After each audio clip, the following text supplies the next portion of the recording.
What is up, XRP family? Thank you guys for joining the video for today. So we have some interesting stuff going on, guys. Let's start with John Deaton talking about the SEC stuff. Let's take a look here. Very interesting stuff. 4 years ago today, the SEC sued Ripple, Brett Garlinghouse, and Chris Larsen, claiming XRP was a security. I didn't think much about the lawsuit, except I thought it was unusual to sue the individual executives in a non-fraud case. On Christmas Eve, I read the complaint and realized it was most grossly overboard SEC's complaint I read. Some people will think I'm exaggerating or being hyperbolic, but I'm not. The SEC alleged every single XRP holder in the world was in a common enterprise with Ripple, and all of them were relying on the efforts of Ripple. This included people who had never heard of Ripple or Brett Garlinghouse. The complaint was so sweepingly overbroad, it included XRP holders who used the XRP to make cross-border payments to family members. It was so overbroad, it included businesses that integrated XRP and the XRPL into its business operations. Now, why am I telling you this, guys? Because we all know why the SEC lawsuit and why they sued them. But there is a bigger cause going on here, and I want to show you some stuff. So bear with me here. For example, SpendaBits uses the XRPL to allow people to send their Bitcoin in 3 to 5 seconds for a fraction of a penny. Another example, TapJets, Uber of the air, accepted XRP for payment. These businesses were hurt by the SEC's grossly overbroad allegations. The SEC's complaint was so overbroad it reached into foreign countries, attempting to usurp their sovereignty as a nation if they decided to treat XRP as anything but a security. Japan, the UAE, Singapore, Switzerland, and the UK all declared XRP a non-security token. The SEC's complaint was so outrageous, it had a paragraph for that. 10 days after the filing of the complaint, I filed a writ of mandamus against the SEC, which would ultimately lead to a motion to intervene in the Ripple case. The rest is now part of a crypto history. Isn't it weird, guys, that they went after Ripple, XRP, one of the most established company out there in the crypto industry? Like, you could have picked anything, right? And where am I going with this?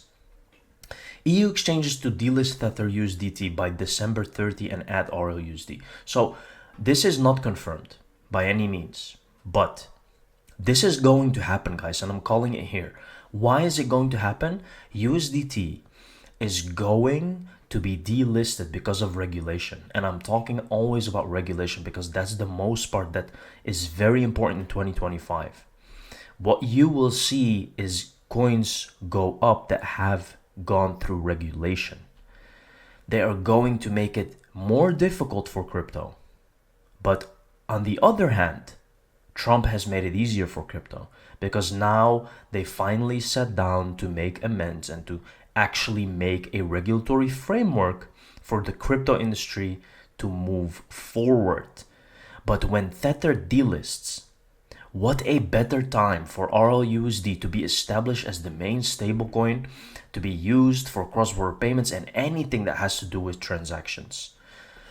Now, on this 4th anniversary of the SEC's lawless lawsuit against Ripple, Brett, and Chris, we urge the incoming administration to cleanse the lingering stain of the Hinman from the agency. There's much more to do to repair the damage, but let's start by restoring trust, right? So the thing is here, guys, that this administration can change everything, right? And I think this was all planned. They just planned everything of this to stall because now they are ready. With NOI DFS regulatory approval, Ripple launched its US dollar-backed stablecoin RLUSD earlier this week. Can RLUSD rival established stablecoins like Tether?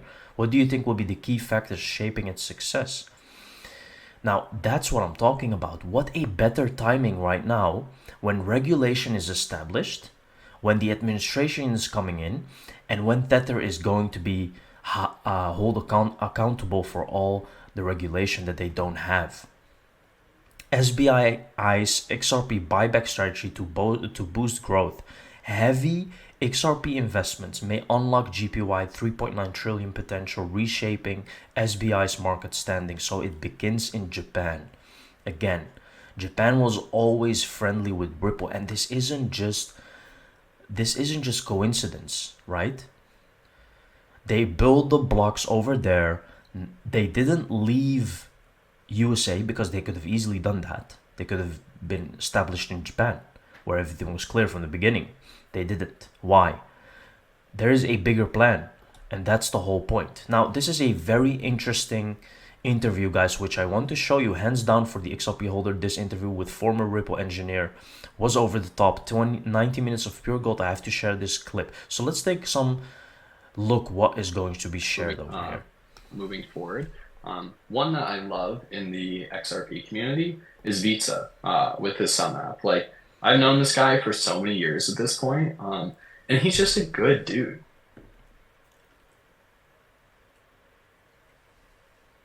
Like, honestly, I remember even back in like 2018, 2019, I'm just like, wow, he's a really kind, like, just well-intentioned guy. I chat with him like every now and then and stuff, but I do think there's a really cool opportunity. Actually, this communicates what Omni is even better. I think there's a really cool opportunity there to potentially work together because he runs a wallet, right? So it's just like this nice simple interface so that like people can like do the thing that they want to do. But you know, it is like constrained to the number of chains that are directly integrated into that wallet. And like now listen to this. This is definitely something that is interesting. It's so the Sum wallet, what he's talking about, is kind of like isolated to just the XRP ledger. Now he's talking about using more change because Xahau network is about smart contracts and, as you can see, hooks. So it means it can maybe go cross-chain. Let's take a look.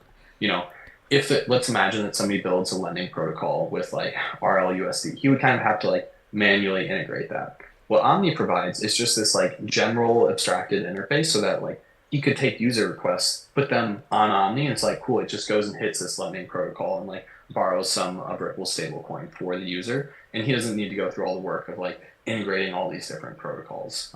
So, you know, I chat with him occasionally. I'm going to hit him up again. I think I chatted with him like 2 weeks ago, but yeah, I'm going to see like what surface area there is to work together because he's just a good dude. Honestly, he's just really well-intentioned and he's super smart. Like I like talking to him. I was just like, wow. He's talking about Vitsa. So Vitsa is a very good mind in the XRP community.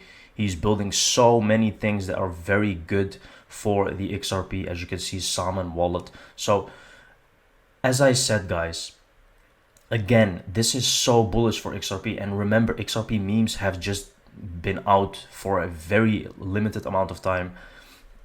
I can only see XRP growing from here. This is huge. Ripple is a platinum member of the American Bankers Association, a green digital asset for a world without economic borders. The ABA, the United Voice of America's Banks. Regulatory clarity in the US will reveal these major partnerships between Ripple and American banks, like the Bank of America. Again, this is a reliable source. You can see this. Here we can see Ripple is the leader in enterprise blockchain and crypto solutions, transforming how the world moves, manages, tokenizes, and stores value. Ripple's business solutions are faster, more transparent, and more cost-effective, solving inefficiencies that have long defined the status quo. And together with partners and the larger developer community, we identify use cases where crypto. With every solution, we're realizing a more sustainable global economy and planet, increasing access to inclusive and scalable financial systems while leveraging carbon neutral blockchain technology and a green digital asset, XRP. This is how we deliver on our mission to build crypto solutions for a world without economic borders. Very interesting, right? And Ripple is the one that they have chosen as a partner, and that is not just coincidence. Again, you can see, guys, that they are establishing this from a very long time. Now here we can see where from payments to DeFi, stablecoins power a range of real-world applications. You have to ask yourself, why are they putting so much emphasis on RLUSD? Because this was the stepping stone that they needed to complete to actually start the whole mission for making everything run on the XRP ledger. Let's take a look here, guys. Ripple USD.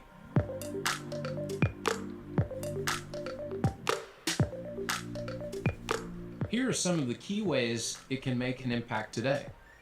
First, cross-border payments Compared to legacy systems, RLUSD enables faster, more efficient international transactions.